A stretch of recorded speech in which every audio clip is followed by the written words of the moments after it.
Spray paint can be used on a bunch of different surfaces: wood and metal, plastic, wicker, even fabric.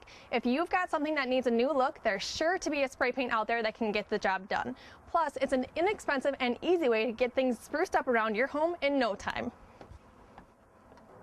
So on this episode of Around the House, I'm going to show you how to use spray paint to make your old grill look like you just brought it home from the store.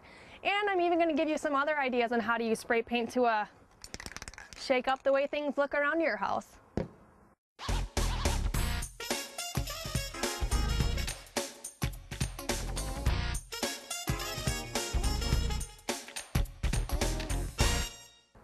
The best place to spray paint is outside on a nice clear day when the temperature is between 50 and 90 degrees and the humidity level is less than 85%.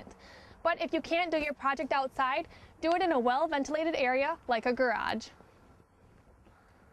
The spray paint you use is going to depend on three things: what the item is, the type of surface that it has, and whether you use it indoors or outdoors. This grill, for example, is metal, used outdoors, and reaches temperatures that exceed what any regular spray paint could handle.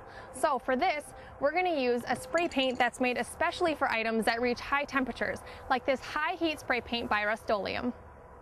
It comes in different colors, so if you want to change the original color of your grill, that's always an option. But for this grill, I think we're just going to stick with the original color. The first thing that we need to do is get rid of any debris that's on the outside of the grill using this wire brush. Then we'll wipe it down with a wet rag because it's important to have a clean, dry surface before we begin. And then after that, we'll tape off the handle and cover up any other areas that we don't want to get paint on. Now for this spray paint, it's not recommended to put primer on the grill before we start, but you're going to have to check the back of your can to see if the label says that one's needed before you begin.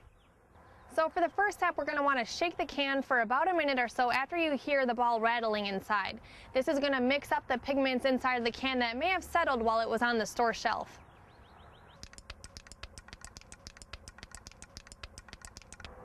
The secret to getting good, clean coverage is to keep the can 12 to 16 inches away from the surface and to keep it moving. Use even strokes moving back and forth while you overlap each time you move. Now keep in mind that you should only put this spray paint on the outside of the grill, not on the inside where flames will come directly in contact with it.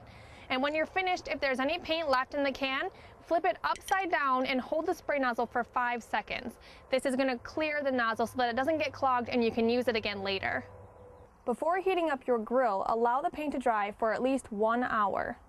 In no time at all, we took this old grill and made it look brand new for only a few bucks. But a grill isn't the only thing that you can paint to save yourself some money.